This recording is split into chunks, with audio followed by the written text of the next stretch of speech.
Hey everyone, for today's Nostalgia Fix, we are going to be looking at footage from the last video rental store in Utah called Top Hat Video. We managed to capture some video of the place before they closed their doors. Yeah, kinda hard to believe that as of February of 2023, there are no more stores to rent movies from in the Beehive State. Now, I'm not talking about Redbox. That isn't a store, and honestly, I don't like the video vending machine model. You can't check and see how scratched the discs are, and it all just feels so impersonal. You can still buy used movies in Utah, but we will be covering those stores in other videos. So my goal with this video is to show you around this nostalgic business, which is now a recent memory. They even had one of those movie deposit slots next to the front door. Remember those? They also have a retro neon sign in the front too. Anyway, we'll be looking for nostalgic movies from the late last century and early 2000s. I'm sure many of you had a favorite video rental store, whether it was Blockbuster, Hollywood Video, or maybe just a local ma and pa store.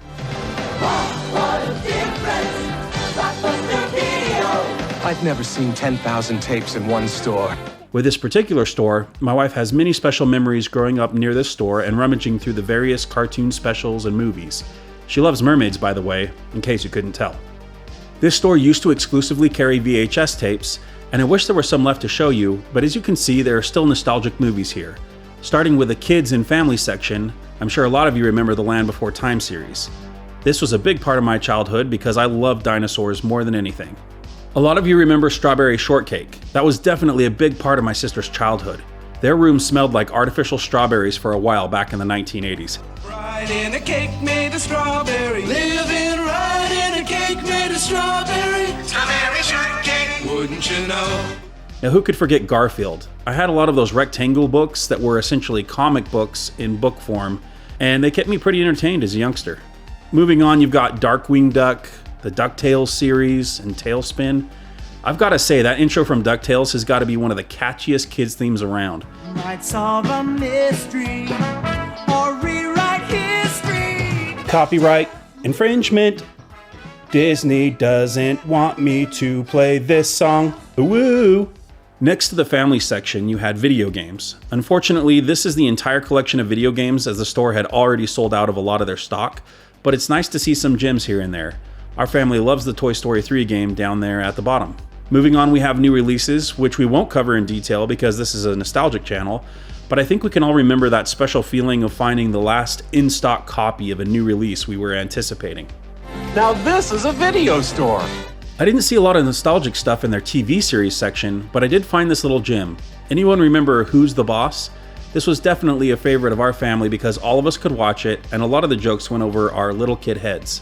There's a time for love and a time for living. Take a chance and face the wind. Next is the horror section. Now, this is a family-friendly channel, so I won't be showing any footage from these films, but I did want to point out how nostalgic horror movies were in the 80s. To a kid, this section was the forbidden fruit. Maybe if you were on good behavior, a cool mom or dad would let you watch one of these scary movies, but that night you'd instantly regret that decision because every shadow in your room came alive and every bump was a potential killer on the loose. You can stop by the video store on the way back, pick out whatever you want, even R-rated. I think I just want to stay home today. I really can't think of any 1980s movie art more iconic than the Jason mask or the Freddy Krueger claws. Even if you didn't see those movies, you certainly knew about those franchises. Let's take a look at the only retro action movie I could find, Lethal Weapon 3.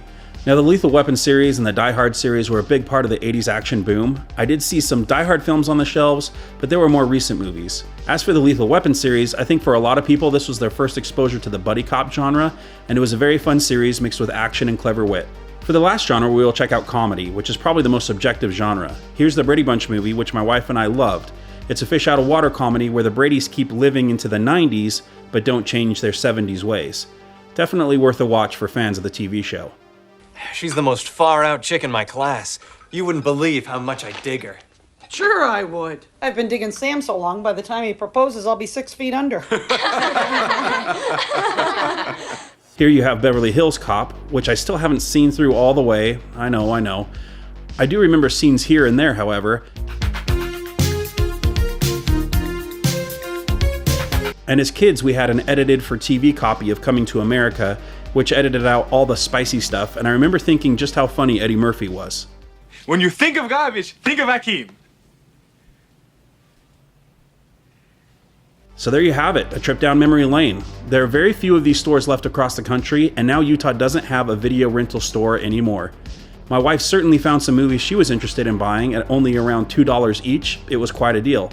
And with that, we want to thank Top Hat and other video rental stores for all the great memories, and we will see you in the next video. That was some seriously good nostalgia. But remember, friends, it's also important to make new memories with your loved ones. Do, do, do, do.